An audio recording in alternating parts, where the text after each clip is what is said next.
మీరు H1 apply చేసుకునేటప్పుడు genuine కంపెనీనా కాదా చూసుకోండి. ఆ పర్టిక్యులర్ ఇన్ఫర్మేషన్ చెప్పడం కోసం నేను ఈ వీడియో చేస్తున్నా. ఈ సరా గొంజాలియా ఉంది కదా, ఆమె ఎక్స్పోజ్ చేస్తా పోతుంది కదా, ఆమె ఎక్కడ ఆగలేదు, ఇంకా కంటిన్యూస్గా ఎక్స్పోజ్ చేసుకుంటా వెళ్ళిపోతూ ఉంది. అయితే ఏంటంటే నిన్న ఆమె పెట్టినటువంటి పర్టిక్యులర్ వీడియోలో నాకు చాలా ఇంట్రెస్టింగ్ థింగ్స్ అనిపించి, సరే డెఫినెట్గా మీ అందరికీ యూజ్ అవుతుంది అని చెప్పి షేర్ చేద్దామని చెప్పి చేస్తున్నాను అనమాట.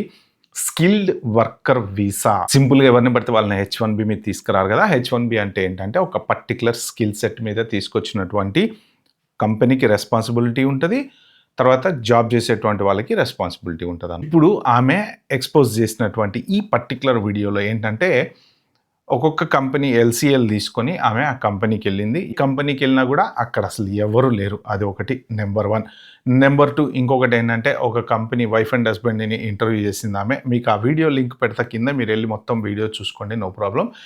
వైఫ్ అండ్ హస్బెండ్ని ఇంటర్వ్యూ చేసింది. వైఫ్ని అడిగితే ఆ కంపెనీ ఏ ఇంటి పేరు మీద అయితే రిజిస్టర్ అయిందో ఆమెను అడిగితే నాకేం తెలియదు, మా హస్బెండ్ని అడిగిన చెప్పని ఆమె చెప్పింది. సో ఆయన ఆ పర్టికులర్ పర్సన్ తోటి ఈమె కన్ఫ్రంట్ చేసినప్పుడు అప్లై చేసాం కానీ మరి వాళ్ళు రాలేదు, మేము తీసుకురాలేదు, జస్ట్ మేము ఆ కంపెనీ పెట్టుకున్నాం, అప్లై చేసామని చెప్పి దానికి ఈమె అంటే $8,000 ఖర్చు పెట్టి మీరు ఎంప్లాయీస్కి వీసాలు అప్లై చేస్తే వాళ్ళు రాలేదు అంటే నేను నమ్మాలా అన్నట్టు.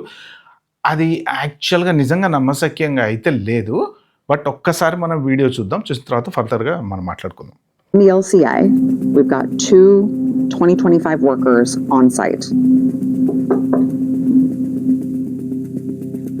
Okay, it's locked.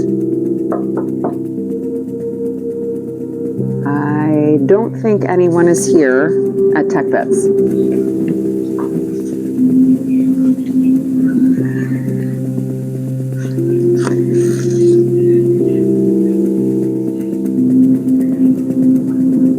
All right, Unique Software Solutions have 4 H1B visas.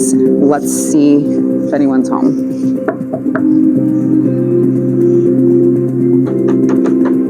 Another locked door. Okay, we're looking for suite 264. Okay, just ఏంటంటే నా ఉద్దేశం ఏంటంటే ఈ కంపెనీలు ఎగ్జిస్ట్ అవుతున్నాయి కానీ ఎక్కడ ఏ కంపెనీకి వెళ్ళినా ఎవరు ఉండట్లేదు.